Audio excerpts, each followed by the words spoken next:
ኮምፖስት አሰራር መለከተ ለማሳየት ያክል በመጀመሪያ እንግዲህ የኮምፖስቱ መስሪያ ቦታ ያስፈልጋል።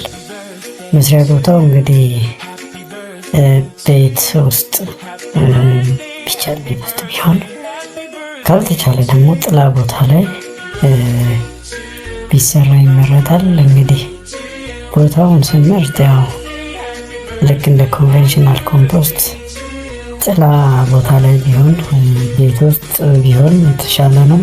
ዝናብ የማያስገባ ፀሐይ የማያስገባ ቦታ ላይ ቢሆን ይመረጣል ማለት ነው። እንግዲህ ለመስሪያነት ደግሞ የሚያገለግሉ ነገሮች የተለያዩ ማቴሪያሎች ናቸው። ከነዛ ውስጥ ሳፋ ላይ ልንሰራ እንችላለን፣ ጉድጓድ ላይ ልንሰራ እንችላለን።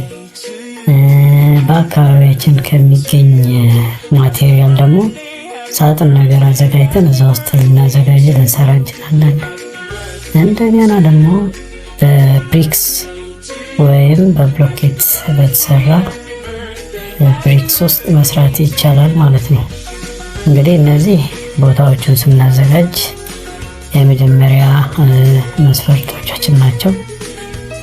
በመቀጠል እንግዲህ ለቨርሚ ኮምፖስት የሚያስፈልጉ ግብአቶች ይኖራሉ። ልክ ይሄ እንደ መደበኛ ኮምፖስት አሰራር ሁሉ ቨርሚ ኮምፖስት ስንሰራም እንደ ግብአት የምንጠቀማቸው ነገሮች ያስፈልጉናል። አንደኛው ቨርሚ ትሎች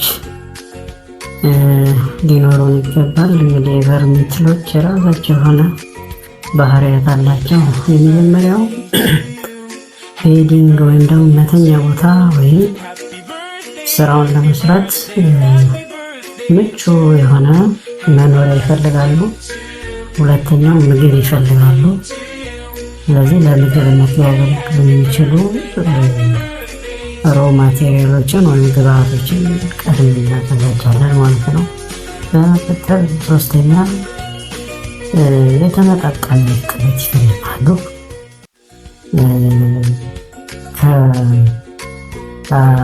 የተመጣጠነ እርጥበት ሲባል በጣም ውሃ ያልያዘ ፍርፍር ያለ የተመጠነ እርጥበት፣ ነገር ግን ከ50% በላይ ያ ማቴሪያል ወይም እነሱን የሚያስቀምጡበት በኮምፖስትነት ሊሰሩት የሚችሉት ማቴሪያል ከ50% በላይ ውሃ የያዘ ወይም ደግሞ ውሃማ መሆን አለበት ማለት ነው። ሌላኛው የአየር ዝውውር ሊኖር ይገባል። የአየር ዝውውር ስንል እንግዲህ በጣም ውሃማ ሆኖ ኤሬሽን እንዳይኖር ሊያደርግ የሚችል ነገር መኖር የለበትም። በደንብ ቬንቲሌትድ መሆን አለበት ማለት ነው። ውሃ ከበዛበት እነዛው አየር ያጡና ትሎችን ስራቸውን ለመስራት ይቸገራል ማለት ነው። ስለዚህ እንዳይሆን ጥሩ የሆነ የአየር ዝውውር ሊኖር ይገባል። በአምስተኛ ደረጃ ሙቀት ወይም ደግሞ የተመጣጠነ ሙቀት ይፈልጋሉ ማለት ነው። ኤክስትሪም የሆነ ሙቀት ሊኖር አይገባም። ኤክስትሪም የሆነ ካውልድነስም ሊኖር አይገባም። የተመጠነ ሙቀት ይፈልጋሉ ማለት ነው። ያ ማለት ምንድነው? አሁን ይሄ መደበኛ ኮምፖስት የሚሰራው በሙቀት ነው። በጣም ሙቀት ይፈጠራል ውስጡ ላይ ነው።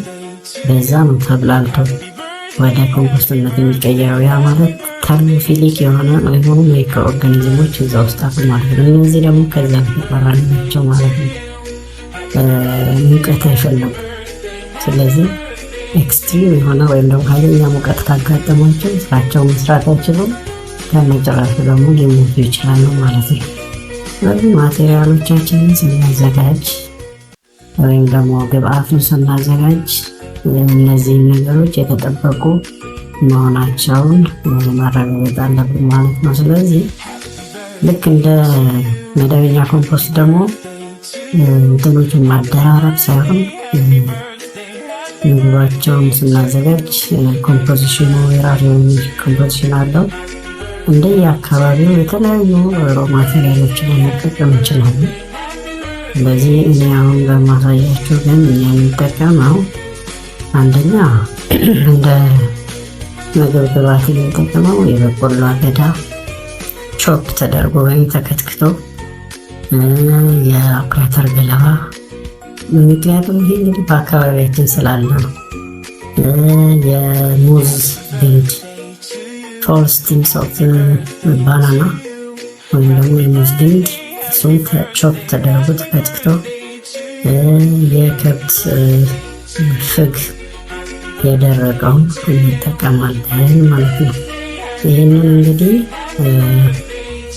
በተለያየ ሬሾ አመጣጥነን እንቀላቅለዋለን። ለራስ እያደረግን በውሃ በደንብ እንዲቀላቀል ይደረጋል። ከዛ በኋላ የተወሰነ እስከሚቀዘቅዝ ድረስ በሆነ ማቴሪያል ላይ እንዲቀመጥ ማድረግ ትችላላችሁ ማለት ነው። ከዛ እንግዲህ ትሎቹ ማዘጋጀትና ትሎቹ ወዳሉበት ወይም ደግሞ የሆነ ሳጥን ውስጥ እናደርግና ይሄንን ያስገባል። በኋላ ምግባቸውን ትሎቹን እዛ ውስጥ ማስገባት ነው። ዘን እንግዲህ ትሎቹን እንደተመገቡ ወደ ኮምፖስትነት ይቀይሩልናል ማለት ነው። እንግዲህ ባጭሩ ይህን ይመስላል። የቨርሚ ትሎች ሌሎች የማይፈልጓቸው ነገሮች ደግሞ አሉ። ለምሳሌ ፒኤቹ ወይም ደግሞ እዛ የሚሰሩበት ፒኤቹ በጣም ከፍ ዝቅ ካለባቸው ስራቸውን ላይ ሰሩ ይችላሉ። ስለዚህ ፒኤቹ ሞዴሬት የሆነ መሆን አለበት። ያ ማቴሪያል ጨው መኖር የለበትም። ጨዋማ የሆኑ ነገሮች መኖር የለባቸውም። ሽንት መኖር የለበትም። ለምሳሌ የከብት ሽንት ያለው ፍግ የተጠቀምን ከሆነ ያ ሽንት የማቃጠል ባህሪ ስላለው ስራቸውን በአግባቡ እንዲያሰሩ ያደርጋል። ስለዚህ ምናልባት አሁን ይሄ በኮንክሪት የተሰራ ቤት ውስጥ የሚያድሩ ከብቶች የሚጥሉት እበታቸው ከሽንት ጋር ይቀላቀላል። ስለዚህ ያንን ሽንት ሪንስ ማድረግ ወይም ማጠብ አለብን ማለት ነው። ብቻል እንዲታጠብ አድርገን ሊች እንዲያደርግ አድርገን ሽንቱ መጠቀም አለብን አድርቀን ማለት ነው። ሌላ ደግሞ መርዛማ የሆኑ ነገሮች መግባት የለባቸውም በቨርሚ ኮምፖስት አሰራር ማለት ነው። ስለዚህ ዋነኛው እንግዲህ ስራውን ለመስራት የሚያገለግሉት ትሎቹ ናቸው ማለት ነው። ትሎቹ ይህን የሰጠናቸውን ግብአት ተመግበው ጽዳጃቸው ወይም ደግሞ ኩሳቸው ወይም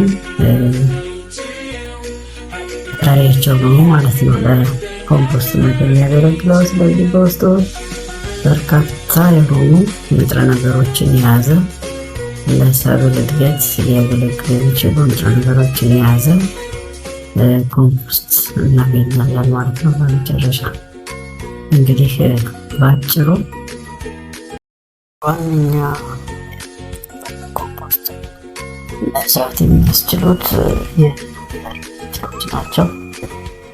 ትሎች ደግሞ ቅድም እንደተናገርኩት ህይወት ያላቸው ነገሮች ናቸው። ይተነፍሳሉ፣ ይራባሉ። ህይወት ያላቸው ነገሮች ስለሆኑ በጣም ጥንቃቄ ይጠይቃሉ። አመቱ ሙሉ ደግሞ ኮምፖስት ወይም ደግሞ ቨርሚ ኮምፖስቱን መግባት ይቻላል። ያ እንዲቻል እንግዲህ ግብአቶችን በደንብ መሰብሰብ ያስፈልጋል። ትሎቹ ምግብ ሊሆኑ የሚችሉ ነገሮችን ቀድመን መሰብሰብ አለብን። ለምሳሌ የሰብል ተረፈ ምርቶች ታህሳስ ጥር አካባቢ በደንብ ስለሚገኝ ያንን አድርገን ሰብስበን ማስቀመጥ አለብን ማለት ነው። ፍግ የመሳሰሉትን አዘጋጅተን ማስቀመጥ አለብን ማለት ነው። እንግዲህ የደረሰ ኮምፖስት እንደሚታየው ጥቁር ቡናማ የሆነ ከለር አለው። ምንም አይነት ሽታ የለውም። ጥሩ ነው። በቀጣይ ቪዲዮ እንግዲህ ኮምፖስቱን ወይም ደግሞ ቨርሚ ኮምፖስቱን ከትሎቹ እንዴት እንለያለን፣ እንዴት ለይተን ለጥቅም እናውላለን እና ሌሎችን የምንሰራቸው ስራዎችን በጥልቀት ቀጣይ ለማሳየት እሞክራለሁ ማለት ነው። ስለዚህ የደረሰውን ኮምፖስት እንደዚህ በማዳበሪያ አድርገን ማስቀመጥ እንችላለን፣ ወይ ደግሞ ሳጥን አዘጋጅተን በሳጥን ማከማቸት እንችላለን። እንዴት መሰብሰብ እንዳለብን ደግሞ በቀጣይ እናሳያችኋለሁ። ለዛሬው እዚህ ያበቃለሁ። እጅግ አድርጌ አመሰግናለሁ።